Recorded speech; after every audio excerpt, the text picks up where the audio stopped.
Hello යාළුවනේ. ඉතින් ඔයාලත් අසයිද මම වගේ ලස්සන තැන් බලන්න ඇවිදින්න යන්න.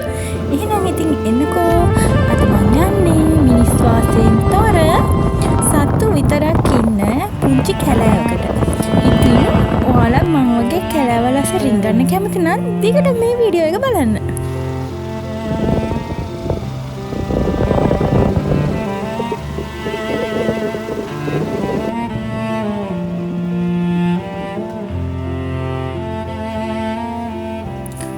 පුංචි වෙලාවකට කවුරුත් නැති නිදහස් තැනකට ගිහිල්ලා ඉඳලා බලන්නකෝ පුදුම තරම් හිත නිවන හැඟීමක් තමයි දැනෙන්නේ. මම නම් ඉතින් ඇත්තටම කැමති මිනිස්සුන්ගෙන් ඈත් වෙලා සතා සිව්පාව එක්ක කැලේ තියෙන සුන්දරත්වය විඳගෙන අපි ඇහැට දැක්කපු නැති ලෝකයක් එක්ක ජීවිතය ගෙවන්න. ඉතින් ඔන්න ඔය විදිහට තමයි මං ආවේ. ඇත්තටම අපි යන්න ආපු තැනට ගියේ නැහැ.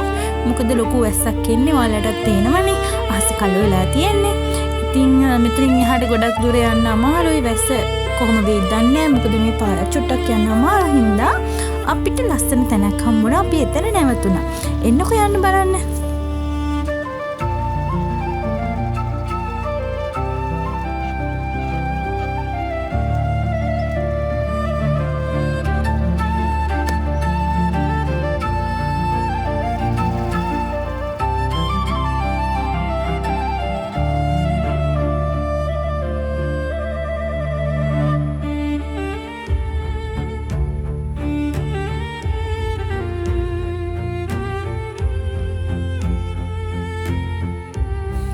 ආසේ හිතනවා නේද දැක්කම මෙතන ඉතින් වගුරු බිමක් මට හිතන විදිහට කලින් මෙතන කුඹුරක් තිබිලා තියෙනවා.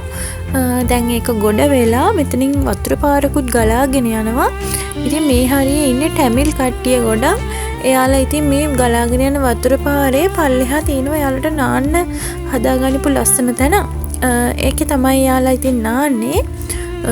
මට ඉතින් මේ පිට්ටනිය දිගේ දුවලා යන්න හිතුණා. නමුත් දුවන්න බෑ. මෙතන බලන්නකො කකුල තියෙනකොට කොච්චර ප්‍රමාණයක් යටට එබෙනවද කියලා. ඉතින් වගුරු බිම් වල එහෙම තමයි. ඇත්තටම මෙතන නම් මාරම ලස්සනයි. ඔයාලත් අසයිද මේ වගේ තැන්වල ඇවිදින්න යන්න මං වගේ.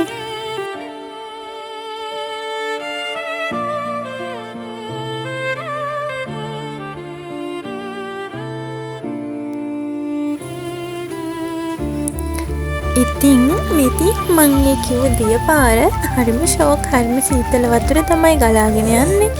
අපි ඉතින් මෙතනට වෙන ටිකක් ඔහේ කාලය ගත කරා. ඉතින් මේ වගේ තවත් ලස්සන තැන් බලන්න ඔයාලා මගෙත් එක දිගටම එකතු වෙලා ඉන්න අනිවාර්යෙන්. එහෙනම් ඉතින් ආයෙත් දවසක අලුත් වීඩියෝ එකක් අරන් එනකම් හැමෝම සතුටින් පරිස්සමින් ආරක්ෂිතව ඉන්න ඕනේ.